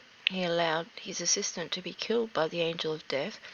His assistant's body was mutilated, mixed with the sap of the tree of life, and placed in an apparatus that would bring his assistant back to life, thus producing a man who could not be injured and was immortal. As the tale unfolds, Maimonides observed his experiments over a period of months. He was pleased that his assistant's body was regenerating and terrified that his creation might be deemed a god and would usurp the honor of the Lord. Though he had taken an oath to permit the experiment to go a full term, he appealed to the great council of rabbis to sanction the destruction of the creature with their approval. He destroyed both the creature and the book he used to undertake the godless deed. Despite the realization of the horror that he had created, he was accused of practicing magic. He fled from Spain to Egypt, where he lived out his life. The common denominator in virtually all of the Glom tales is their creation through word, just as the word was called into creation either by words spoken by God or through tetragrammaton, God's four-letter name. Golems were emanated by the word upon their foreheads and parched with post in their mouth. Inevitably, the creator of the Golem realized, sometimes too late, that they had intruded in God's domain. Usually the life of the Golem was forfeited, and sometimes the creator's life as well. Chet's playwright Karl Eppracht coined the term robot in 1918 short story and then applied it to his 1921 play RUR, Robot. It is derived from the Chet's word robota, a term that means forced labor or robonet, a serf. The play was about Rossman's Universal Robots, an Englishman who created biological creatures to serve humans, like the island of Dr. Moreau. Unlike most Glomes, the robots revolted against their masters and destroyed humanity. This is a familiar theme that has been repeated time and time again in print and film.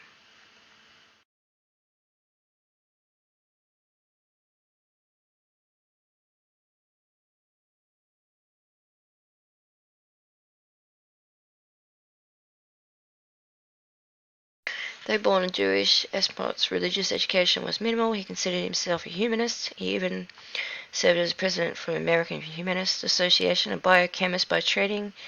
Mesmenov was not hostile to the religion of his birth, though he authored a guide to the Bible and the story of Ruth. He later considered himself an atheist. His laws of robotics were introduced in a short story, Runaround, which appeared in March 1942 issue of Astounding Science Fiction. It is difficult not to find the connection to the Ten Commandments, law of robotics. First law, a robot may not injure a human being or through inaction allow a human being to come to harm. Second law, a robot must obey orders given to it by human beings, except where such orders would conflict the first law. Third law, a robot must protect its own existence as long as such protection does not conflict with the first or second law.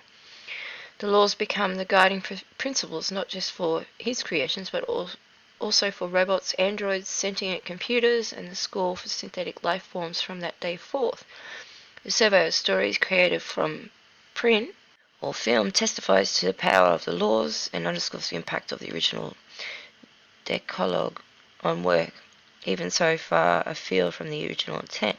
In no way is the following an exhaustive list of stories, films that build on the laws, but only a sampling.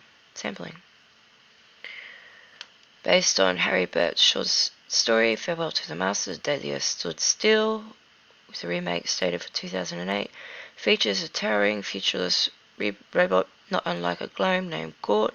Gort accompanies a peace emissary named Katsu to Earth to warn us that we either learn to play nicely with our neighbours or our planet will be destroyed. Despite the strength of the abomination, when challenged by army infantrymen, a ray fired from beneath the visor in Gort's forehead destroys the weapons, but not the soldiers, the first law in practice.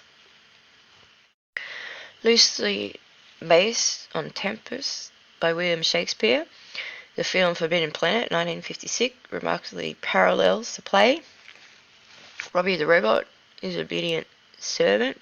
There's that Bob again too that goes back to the clowns, the Nephilims. Every movie has a Bob in it. Dr. Edward Morbus and Prospero's Arable cannot harm nor allow human to be harmed. In a display of Robbie's programming, Dr. Morbus orders Robbie to threaten a human life. Robbie is incapable of such an act. His artificial brain short-circuits and he's able to act against a human. The second law at work, Robert Kushner, who designed the metallic aerial, reprised his work with the creation of Robot, a character of Irwin Allen's TV series Lost in Space, 1965-68. Robot became the protector of the show's space family Robinson, ever true to the laws of robotics. So that's just like Netflix series that they bought out not long ago. Everything's just a remake, nothing's new. Devil just copies. The third law is more enigmatic. It is sometimes more effectively dramatized when the creation violates the sanction and either kills or threatens a human being or humanity as a whole. And the ultimate computer episode Star Trek, the Enterprise, has the honor of testing the M5 computer, a device designed to allow humanity to achieve and protect man from a possible death in space or other dangerous occupations. When the M5's actions result in the deaths of crewmen on several other ships, Captain Kirk accuses the computer of murder and asks it what's the penalty for murder, to which the M5 recognizes its guilt and replies the unit must die. How? Ritualistic programmed algorithmic computer, Arthur C. Clarke's Space Odyssey, systematically kills off crews of a spaceship Discovery in effort to save both himself and the mission. It's only through the actions of astronaut Dave Bowman that Hal is disabled. While Hal exhibits no remorse at the loss of human life, he expresses his fear and when he senses his mind going as Bowman shuts down his high-level logic functions. Near the conclusions of Terminator 3 Rise of the Machines, James Cameron remains true to the essence of his third law by allowing his Terminator to sacrifice himself to save the life of young John Connor. To ensure future Judgment Day must be maybe a Terminator 4 movie. So where are we all going with this? It's easy. From the earliest days of the Torah, through references in the Talmud, the Jewish folklore, literature, film, and on television, creation began with the Word. Words provide the directives by which both organic and inorganic life shape their substance and relationships. Whether consciously or not, creative individuals, Jewish and Gentile alike, have drawn upon a wellspring of Jewish traditions to create new realities and tell their personal stories through tales of the Glom and their married heirs. When a robot on reruns of television's Lost in Space sounds the clarion call with failing arms and defense of the show's young protagonist, Danger, Danger, Will Robinson's, its writers are hearkening to the Jewish tradition dating back to the Garden of Eden, a tradition reiterated in the folklore, myth, print, and film to this very day, and we are very short into tomorrow. And see, everything we see on TV is done by the Jewish people. So there's some interesting stuff that goes with the homunculus and how far back and how prevalent it has been in history. It's not as if this stuff's gone away. I think they're still doing it. So homunculus.